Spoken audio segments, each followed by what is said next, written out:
নমস্কার, গিন্নি রেচেল থেকে আরও একবার স্বাগত জানাচ্ছি। আমি তমা। কেমন আছেন সবাই? আজ তৈরি করব মজাদার এক চাউমিন। হ্যাঁ, চিকেন চাউমিন করব। ছেলেমেয়েরা বায়না করেছে চিকেন চাউমিন খাবে। আর ওই যে চিকেনের বুকের যে মাংসটা থাকে, আসলে ওই মাংসটা রান্না করার পরে বাসায় কেউই খেতে চায় না। তাই আমি বললাম ওদের আবদারও পূরণ করি আর টেস্টি টেস্টি খাবারও তৈরি করি। চলে এলাম রান্নাঘরে। কড়াইয়ে তেল দিয়ে তাতে বেশ পরিমাণ পেঁয়াজ দিয়ে এই যে চিকেনের কিমাটা দিয়ে দিলাম। চিকেনের কিমায় আমি শুধুমাত্র একটু গোলমরিচ, লেবুর রস আর একটু লবণ মেখে রেখেছিলাম তা ঘন্টা 2 আগে। এবার তার মধ্যে একটু মরিচের গুঁড়া দিয়ে আর একটু ম্যাগি মশলা আর ওই নুডলসের যে মশলাগুলো ছিল সেই মশলাগুলো দিয়ে ভালো করে নেড়ে ছেড়ে একটু সেদ্ধ করে নেব।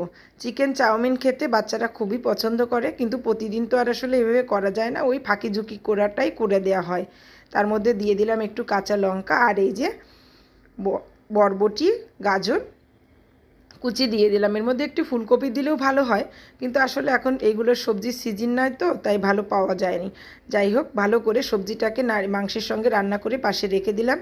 আর একটা কড়াইয়ে দিয়ে দিলাম একটু তেলের দিয়ে ডিমের ভুজিয়া ভেজে নিলাম। ভালো করে ডিমগুলোকে ভেঙে নিয়েছি। এবার সেদ্ধ করে রাখা চাউমিন বা নুডলস যে যেটা বলেন এটা আমি দিয়ে দিলাম। তার মধ্যে দিয়ে দিলাম হচ্ছে মাংস আর ওই যে সবজি দিয়ে রান্না করা সেই সবজিটা।